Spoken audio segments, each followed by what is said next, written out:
So hello, good evening everybody. My name is Shubham Jagdish and welcome back to the channel. So ISC commerce का next topic, ISC commerce stream के लिए economics का next chapter, इस chapter number 6 लेकर आए हैं हम इस वीडियो के अंदर। ये बहुत छोटा सा टॉपिक है, ठीक है, बहुत कम सी चीजें हैं जो हमारे सिलेबस के अंदर है, तो सब कुछ मैं इस वीडियो में कवर कराने वाला हूं।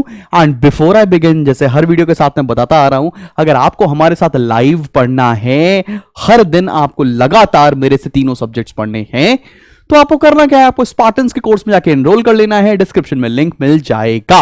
और अगर आपको चाहिए कि आपको मेरे नोट्स मिल जाएं फ्री ऑफ कॉस्ट, तो हमारी एप्लीकेशन के फ्री स्टडी मटेरियल सेक्शन के अंदर आपको नोट्स मिल जाएंगे, जाकर डाउनलोड कर सकते हो और उसका पूरा बेनिफिट लो। तो चलिए शुरू करते हैं आज का चैप्टर।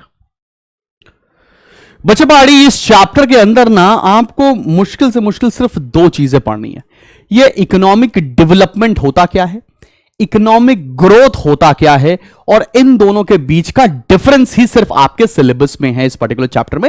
हालांकि मैंने एक topic extra, quality of life, भी पढ़ा दिया है, जिससे आपको लग जाए कि यार ये भी टॉपिक हम पढ़ लेते हैं। तो इकोनॉमिक डेवलपमेंट होता क्या है, इसके दो अप्रोचेस हैं। एक traditional view of economic development है और एक new view of economic development है। तुमको दोनों के बारे में पता होना चाहिए।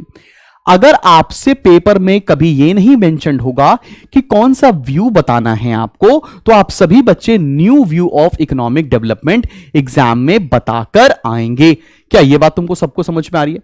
कोई दिक्कत वाली बात तो नहीं, परेशानी तो नहीं है यहां तक? चलें बढ़े, आगे बढ़े, एक second.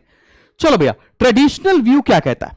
Traditional view of economic development बोलता है बेटा, it means sustained increase in real per capita income. अगर लोगों की पर कैपिटा इनकम बढ़ती रहेगी, पर कैपिटा इनकम क्या होती है? पर कैपिटा इनकम मतलब प्रत्येक व्यक्ति की इनकम, ठीक है। जब हमने आपको सिखाया था यहां पर बेसिक टर्म्स में, तो मैंने बताया था नेशनल इनकम को अगर टोटल पॉपुलेशन से डिवाइड कर देते हैं तो पर कैपिटा इनकम आती है।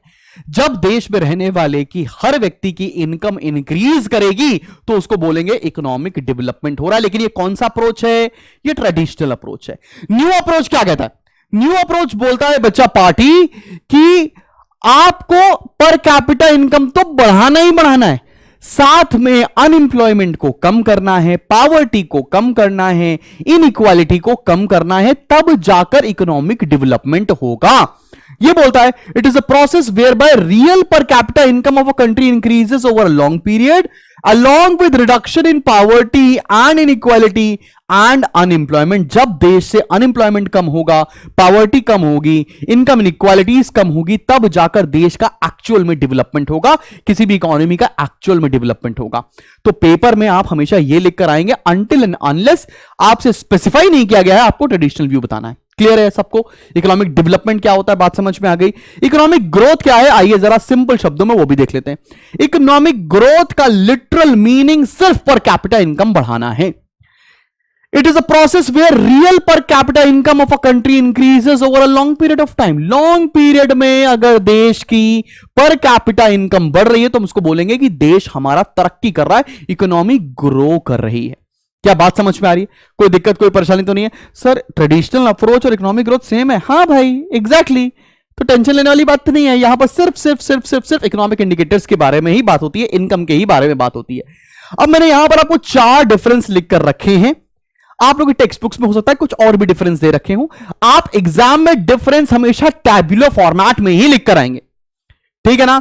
आप ऐसा टेबल बनाएंगे, इधर बेसिस लिखेंगे, फिर जिनके बीच में आपको डिफरेंस लिखना है आप हमेशा टैबुलर फॉर्म में ही लिखकर आओगे। डिफरेंस आप पैराग्राफ फॉर्म में बिल्कुल भी डिफरेंस मत लिखकर आना, एल्स आपको प्रॉब्लम हो जाएगी, नंबर कटेंगे। तो इकोनॉमिक डेवलपमेंट और इकोनॉमिक ग्रोथ में डिफरेंस क्या है, आइए हर एक बेसिस के ऊपर हम देख लेते हैं। सबसे पहला, स्कोप क्या है?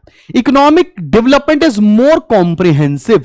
इकोनॉमिक डेवलपमेंट बहुत डिटेल्ड है। यहां पर कैपिटा इनकम बढ़ाने की बात होती है, पॉवर्टी को रिड्यूस करने की बात होती है, अनएम्प्लॉयमेंट को रिड्यूस करने की बात होती है, इनइक्वालिटी को रिड्यूस करने की बात होती है, तो कॉम्प्रिहेंसिव है। लेकिन इकोनॉमिक ग्रोथ उतना कॉम्प्रिहेंसिव नहीं है। वो क्या है, it's a narrow concept, because वो सिर्फ और सिर्फ फोकस करता है किस चीज पर? सिर्फ और सिर्फ फोकस करता है पर कैपिटा इनकम को बढ़ाने के ऊपर। अगला, इकोनॉमिक स्ट्रक्चर क्या है? It focuses both on output and structural changes. भाई देखो, इकोनॉमिक डेवलपमेंट सोचता है कि हम ज्यादा से ज्यादा आउटपुट प्रोड्यूस करें और लोगों का भला भी करें, अनएम्प्लॉयमेंट को कम भी करें। तो स्ट्रक्चरल चेंजेस में अगर हम बताएं इकोनॉमिक स्ट्रक्चर में इसका फोकस होता है आउटपुट बढ़ाना और स्ट्रक्चरल चेंजेस करना। लेकिन इकोनॉमिक ग्रोथ का सिर्फ और सिर्फ फोकस होता है आउटपुट को इंक्रीज करो किसी भी तरह। आउटपुट इंक्रीज करेगा हमारा देश तरक्की करेगा। स्ट्रक्चरल चेंजेस का कोई भी मोटो इकोनॉमिक ग्रोथ का होता ही नहीं है।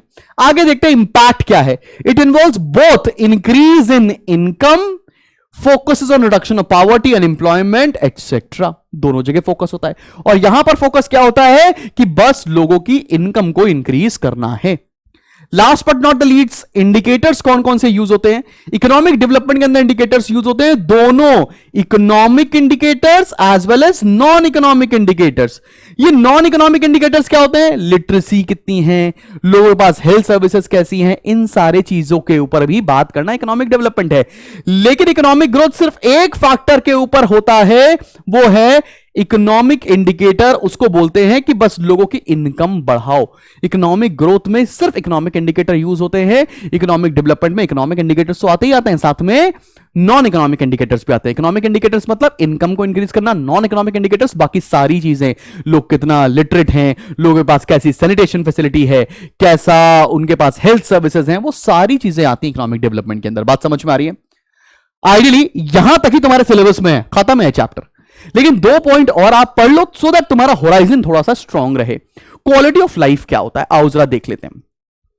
It is a degree of economic wellbeing of the people. Economic wellbeing मतलब क्या होता है पता है आपको? लोगों के पास पैसा कितना है, लोग पैसों से सुरक्षित हैं कि नहीं है, इकोनॉमिक वेलबींग है कि नहीं है, भैया उनके पास हर एक चीज जरूरत को पूरा करने के लिए सफिशिएंट अमाउंट ऑफ मनी है कि नहीं है, उसे बोलते हैं हम लोग क्वालिटी ऑफ लाइफ। और कुछ कंपोनेंट्स है क्वालिटी ऑफ लाइफ, किसे बोलेंगे क्वालिटी ऑफ लाइफ है? अगर हमको सही से क्लोथिंग और हाउसिंग की फैसिलिटी मिल रही है, हमको पीने के लिए पानी मिल रहा है, हमारे पास सैनिटेशन फैसिलिटी है, हमारे पास बेटर एजुकेशन है, हमारे पास पॉवर्टी नहीं है, हम एम्प्लॉयमेंट जनरेट कर रहे हैं, तो ये सारे फैक्टर्स बताते हैं कि आपकी क्वालिटी ऑफ लाइफ है। क्लियर है? सब बच्चों को समझ में आ गया? एक लास्ट टॉपिक है सस्टेनेबल डेवलपमेंट। देखो सस्टेनेबल डेवलपमेंट का मतलब क्या, आपने सुना होगा कई बार कि भाई पेड़ मत काटो, फ्यूचर जनरेशन क्या इस्तेमाल करेगी। तो सस्टेनेबल डेवलपमेंट का मतलब होता है आप तरक्की करें without compromising with the needs of the future generation. ऐसा ना हो जाए कि सारे रिसोर्सेस को आप आज ही इस्तेमाल कर लें और फ्यूचर जनरेशन के पास कुछ भी रिसोर्स बचे ही ना इस्तेमाल करने के लिए।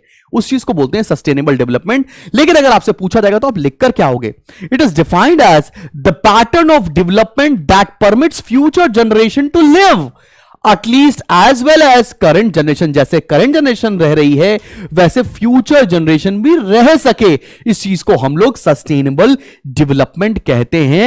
And this is it. इतना छोटा चैप्टर है भाई साहब, आराम से खत्म हो गया है भाई, तुरंत के तुरंत। अब बता फटाफट से कमेंट सेक्शन में लिखो तुम्हें और कौन से चैप्टर चाहिए, सो दैट मैं फटाफट से आपके लिए वो वीडियोस लेकर आऊं, बनाता जाऊं लगातार, जल्दी जल्दी जल्दी जल्दी। चलो मिलते हैं बहुत जल्दी एक नेक्स्ट वीडियो के साथ। Keep smiling, keep learning. Bye bye.